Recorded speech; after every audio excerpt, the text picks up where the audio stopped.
O Senado deve votar agora em outubro o texto da reforma tributária. Um estudo feito pela Tendências Consultoria mostra que a aprovação da reforma pode elevar o crescimento econômico médio esperado em 10 anos para 2,4%. Quem explica melhor esses cenários econômicos projetados pelo estudo é a nossa analista Thaís Herédia.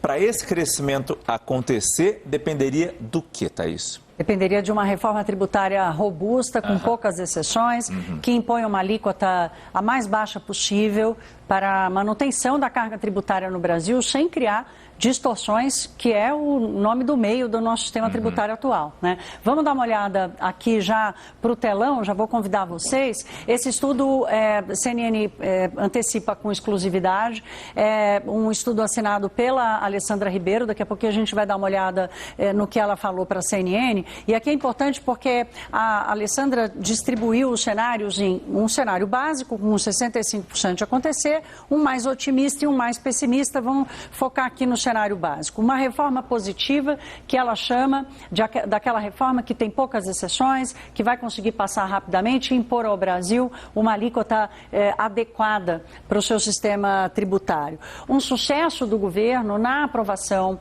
das medidas para aumento de receita e arrecadação para conseguir cumprir as suas metas fiscais. E uma trajetória de recuperação da economia que se mantém. Essa que a gente está tratando agora, falando já de mercado de trabalho, mas que ela ganha com a aprovação da reforma, tem uma trajetória de recuperação num país que tem uma maior capacidade de produção. No cenário otimista, aí tem que ser tudo lindo, viu, Márcio? Porque a reforma tem que ser ainda mais enxuta. Agora, o mais importante, demanda estabilidade política, uma boa relação entre os poderes, relações institucionais e uma política externa que seja independente, que não coloque o Brasil em nenhuma situação de limite para acordos comerciais, para crescimento maior da economia. O cenário mais pessimista tem mais chances de acontecer do que o cenário otimista. Veja, 25% de chances de acontecer. E aqui o grande problema está na economia mundial.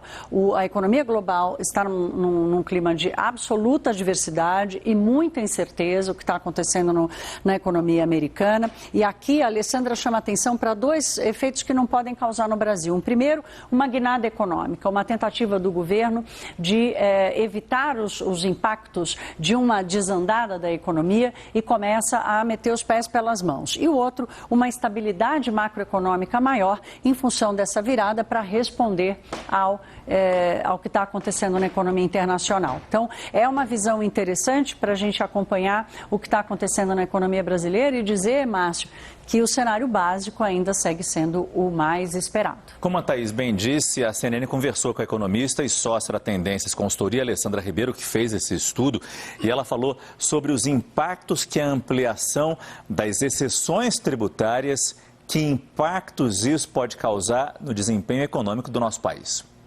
O cenário básico, que tem 65% de probabilidade de ocorrência, ele está apoiado na aprovação da reforma tributária, em linhas gerais, com mais ou menos as exceções que a gente tem na Câmara, né, da aprovação que a gente teve na Câmara dos Deputados.